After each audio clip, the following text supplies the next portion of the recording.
Welcome. This morning it's the 3rd of May. It's a beautiful Friday, and we're sitting here on the campus of the University of Tampa, the Morsani Hall, with a number of people that are the regulars, but also a group of really incredible students, and the director of all these students and all this activity, Dr. Rebecca White from the Entrepreneurship Center. And we're going to be talking tech, we're going to be talking entrepreneurship, we're going to be talking about how really University of Tampa is going to reshape Tampa Bay.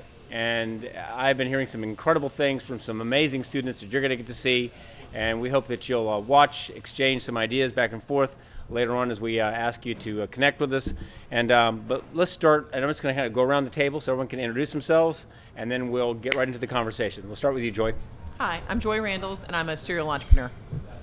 And I'm Joel Lopez. I'm co-founder of Barcamp and co-chair of this year's Ignite. And you did very, very good, Mr. Sharp. I believe I may owe you a beer or something. Yeah, the bet was that that as a politician, I couldn't keep anything to under 5 minutes. And you not only did that, you hit it out of the park, and we're definitely one of the audience favorites. So yes. Thank you, sir. Yes. I don't have any money to give you. Okay, James. Oh, no. Hold on. No, Giovanna.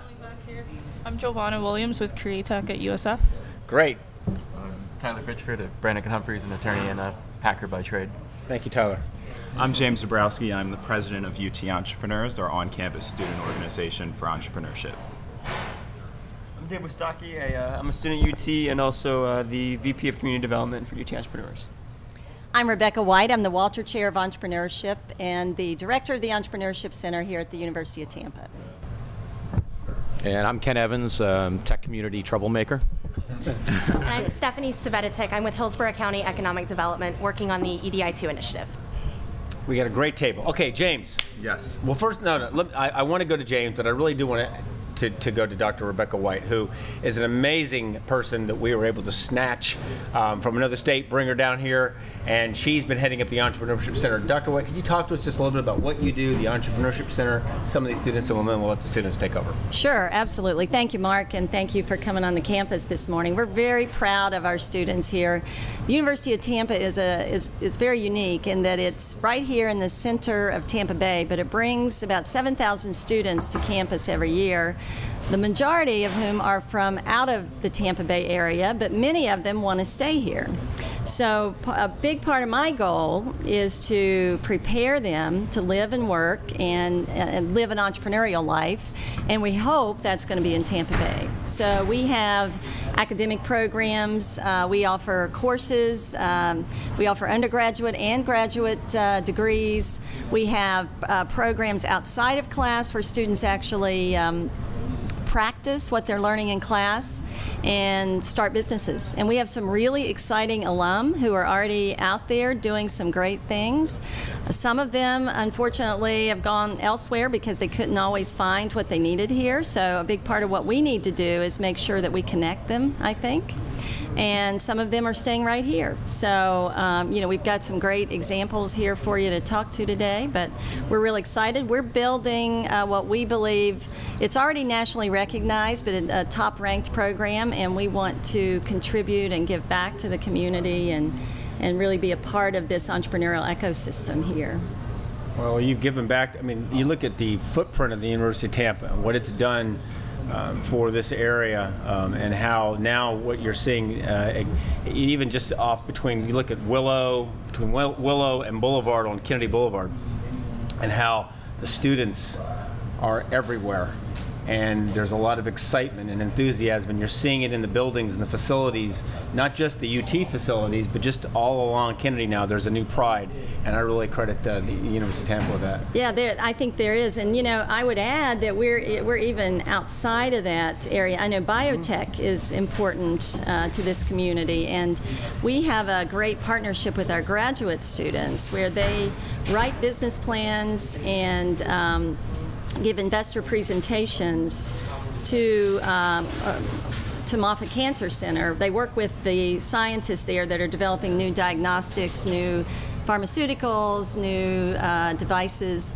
And just this past Tuesday night, we were at the boardroom. We had 4 teams of students presenting business plans for 4 new biotech products. We do that every year. And we had investors there, biotech investors. And we've done this now for 3 years, and we've already had some successes. We've had one organization that was able to hire a CEO based on the business plan we put together, another that was able to get funding. I know there's a meeting next week for another one that we brought an investor to the table. They're looking at term sheets right now. So, so we are contributing, and our students are exceptional.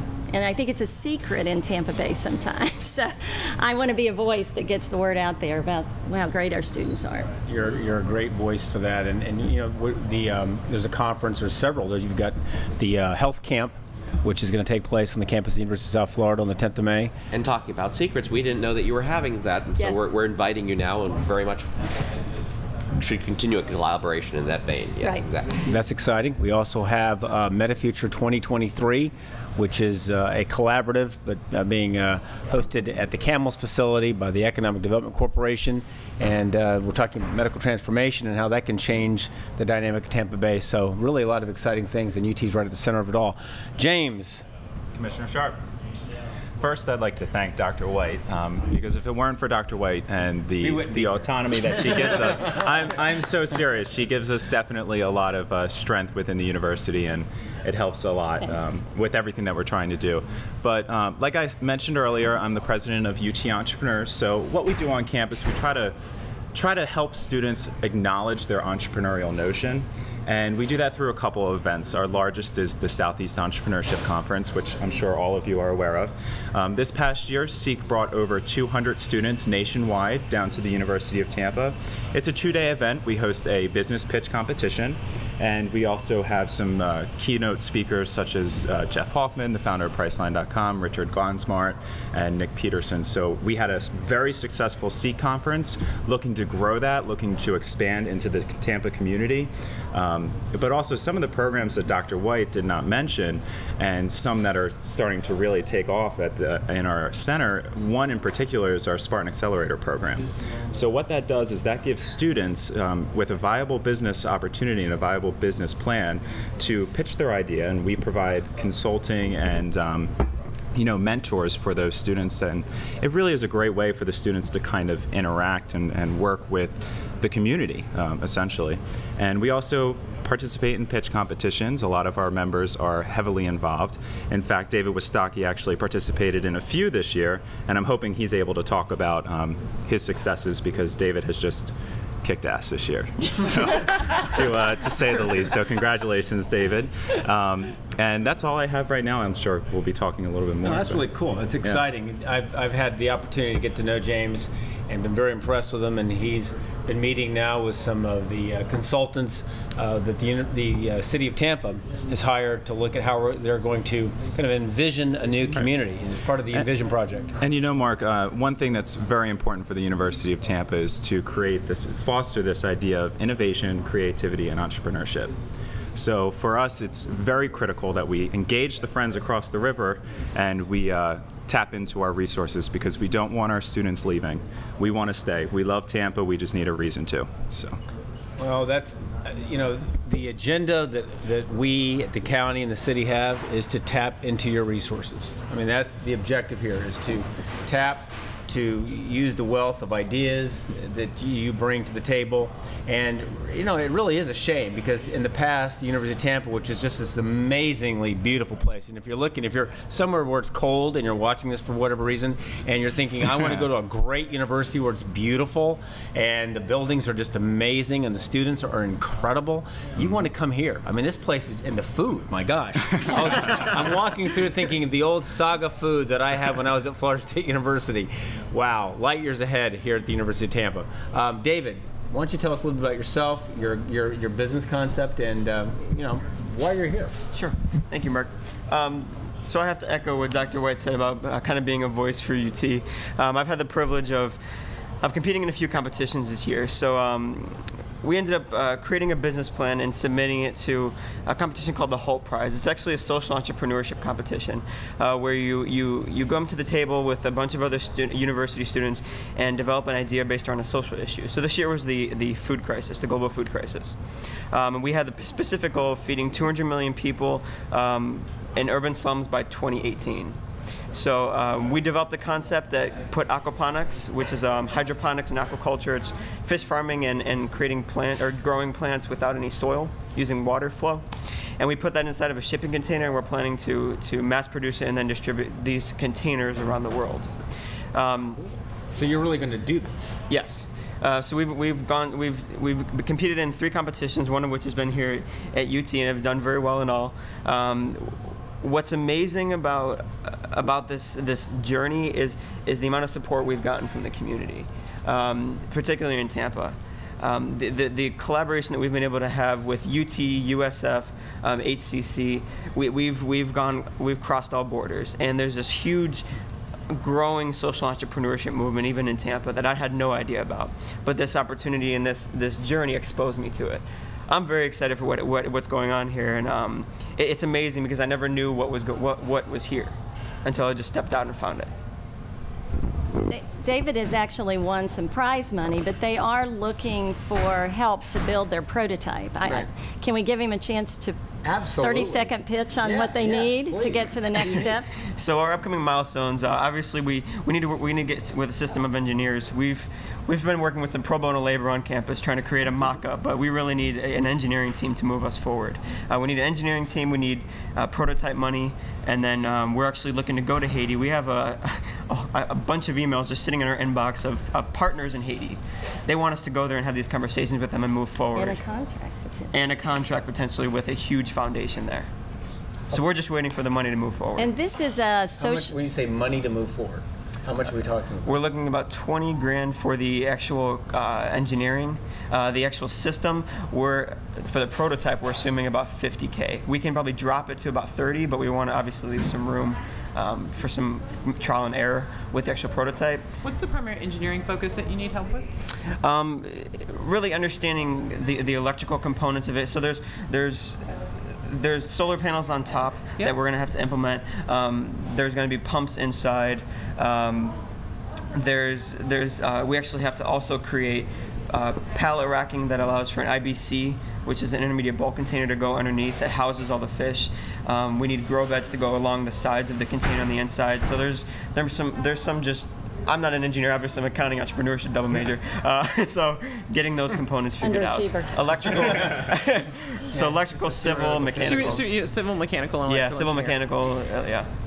So I'll just throw a plug in. David's a good example. He's a student that has the opportunity to go to any number of exclusive graduate programs around the world because of his high academic outcomes, but we'd love to keep him here and go to graduate school here and have him work on his aquaponics thing if he can actually pull the money together. He didn't know I was going to say this, so he's probably looking at me thinking, oh my gosh, what's she doing here? but I'd love to keep David Actually, here. I know somebody who might be willing to help you. Really? Yeah. I love that. So after this, we should have a conversation. As a local person who has the right skill set, I think, to help you, and I think would be quite interested in doing it because he does a lot of good things in the community. I appreciate that. I think you'd want to lean on the people at the Port Authority. They might be able to help. Well, here's the part of the reason that we're here. Part of the purpose of EDI 2 is to inventory all the resources and assets, public, private, that are in the Tampa Bay, but also to make them available. I mean, I've been asking for quite a while for a map. Just, like I've been looking at the Seattle startup map. I'd love to see a map that you could simply click onto when you're looking, whether you're looking for capital investors, whatever you might be looking for, whatever type of assistance you have, you can find it easily. So here's a cool idea, and I'm sure there's a lot of other ideas, but we're going to go back to your idea, David. And is there a program in place so that when these ideas begin to percolate, and he says, okay, here are the 5 things that I need, who's working that problem? Who's trying to find the capital? Who's trying to come up with the technical expertise? Who's making sure that David and others like David can get his idea off the ground here and not have to go somewhere else? Who is working that problem? Because I know I'm going to say we should be working that problem. EDI2 is going to be working that problem. To some degree, Barcamp's been playing a role because we've been building the community of where people can find a lot of those connections. But I mean, you have to keep in mind there is no single answer solution in any city anywhere. Right. So we're certainly moving towards a greater collective, a greater community. I mean, even if you look at places like at MIT, so I have a lot of experience working with MIT. So even if you look at like MIT, it doesn't exist there. So if it doesn't exist there, it doesn't exist anywhere. So we can be first. It can exist you here. can be first, but I mean, generally it happens organically. So part of it is very much like what Dr. White's doing and kind of bringing people together and people finding each other in the community. I mean, so I get emails all the time. People send me an email. I probably get 3 a week of somebody who's an entrepreneur, has an idea, and goes, "Hey, I saw you via like LinkedIn, or I saw you here, right? Can you help me with this?" Right? Or if you're not the person, can you direct me to the person? So I think part of what we have to do as entrepreneurs who've been successful, right? Part of that's giving back and saying, oh, okay, you know what? You do have a great idea. Let me see if I can connect you with the right person. I may not be the right person, but you know what? I know somebody who could help. And a lot of it is that organic thing. And the community continues to grow as those people begin to know each other. And just a plug, for our organization, it is a University of Tampa organization, but it's open to everybody. So if there are any students out there that are looking for help and they're looking for resources, we're available. It's UT Entrepreneurs, theutentrepreneurs.org. So if you need anything, let us know. You know, I would say, Mark, there is an issue that I don't know if anybody has solved this, and I've seen it in several cities. You know, city before I was in Cincinnati, and now here, and that is that there are a lot of people that find their way to this network. I agree with you; it's very hard to create this. It evolves a lot of times, but there are people that don't have a clue about where to turn in this network. So there is a marketing piece in all of this that kind of says, look at what we've got going on, and is there a starting point for the person that's out there that just doesn't have a clue about how to get into this ecosystem that we've started to create. It just seems that I know that it's an organic type of effect that occurs in certain places. It just kind of grows, and you make your contacts. But since we are at a jobs war and we're fighting to compete with other regions so that we can keep the talent here and we can produce these cool ideas, it would just be a good idea if we began to map it out, however imperfect. I love maps because when you put the map down, if you're not on the map, you're screaming, hey, I should be there, buddy. And pretty soon you now have a source that people want to go to improve upon it, better connections, everyone's working it, but now you have an idea. Because I'm thinking, again, if I know there's a menu even of ideas that are out there looking for a need, and I'm the capital person or I'm the tech person and I'm looking for a way to help out, I can go to that menu and say, oh, wait a minute, that's something really cool. I'm even thinking crowdfunding. Could crowdfunding work for a project such as this? Sure. I mean, citizen investor, I mean, is that the type of thing that a citizen investor might be able to work? You're talking $80,000 approximately that you need. Yep. Okay, and when do you need to buy? Well, I mean, the sooner the better, obviously. Yeah. 6 months, yesterday. Yeah, 10 minutes to get you going. No, seriously, we're going to work this problem. This is a problem we're going to work. I think, first off, I think it's cool. Mm-hmm. I like what you're trying to do. And I think there's a lot of people out there who feel the same way, and we can't let you fail, so we're going to figure it out. Could I add, the interesting thing about this is not a nonprofit. This is a for-profit business that has a social mission. So that's why we think it's interesting. An investor, that's why they like an investor in this actually could serve to make money. So it does have a social mission, which is quite appealing. And just to add something, I don't know if I touched upon this enough or not. The focus of this is to work with food insecure communities and food deserts, yes. Particularly in Sulphur Springs beginning. We went over there to UACDC, a company over there, a nonprofit over there, to work with them and find out how we can implement the system even in our own backyard. So there's very local regions that we can implement this in and then grow nationally. That's the prototype, correct? That's where we'll see. That's where you'd like to. Yes. That's where they'd like to start. But they also have an offer to put 80 of these in Haiti. But they have to test it first, and they've chosen Sulphur Springs as their starting. We're going to make this an EDI2 project. Yeah, and I have actually one of my buddies who used to work for me is running the Habitat for Humanity program for Haiti. So he happens to live in Chicago, and he goes back and forth. He's Haitian. And so that would be a good contact for you as well. Absolutely. Anyone else at the table want to bring anything or add anything in, or give an idea? We need an attorney to give us anything here. Mark, I mean, you're. He knows all about this. Awesome. Thank you. You're seeing what it takes to do this. It's a culture of knowing who to talk to and knowing to ask the right questions.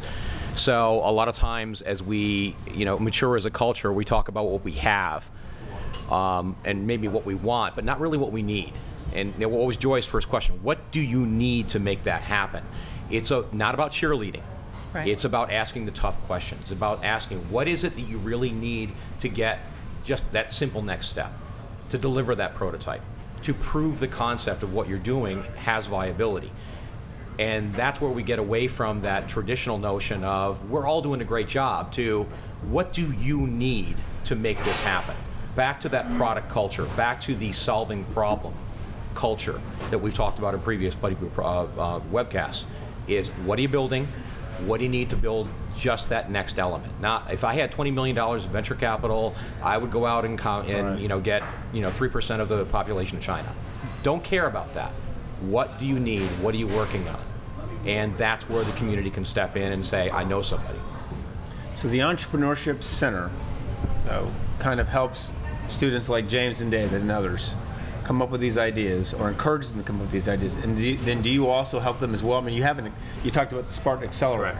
Is that where the Spartan Accelerator comes in? That's correct. So we have, if you think of the Spartan Accelerator, you want to think of the most pristine businesses coming out of the University of Tampa. So they've been worked on, vetted, and they are going to be mentored and helped. So the organization, the student end of the Entrepreneurship Center, really works to get students to that level, and then once they're accepted into the program, they're sent through all the channels. And actually, the classes do that as well. David was in the class this semester, and he can tell you that his ideas started out very different. So there were we went through something we call pivoting process. You know, so they worked what, David? Probably 2 months or more on getting. Quite a bit. More than that, and it's a process. You know, you can't go into this thing with an idea that's going to work right off. Right. You know, most ideas need to be shaped. So that's what we do, and that's kind of the advantage of what it means to get a degree in entrepreneurship. You learn how you shape that concept, develop that concept out of the idea. And then, as James said, for the ones that bubble to the top, and we have some. Yesterday we had, or Tuesday we had great presentations from our undergraduates as well, and we ended up with 7 that I think are all probably viable.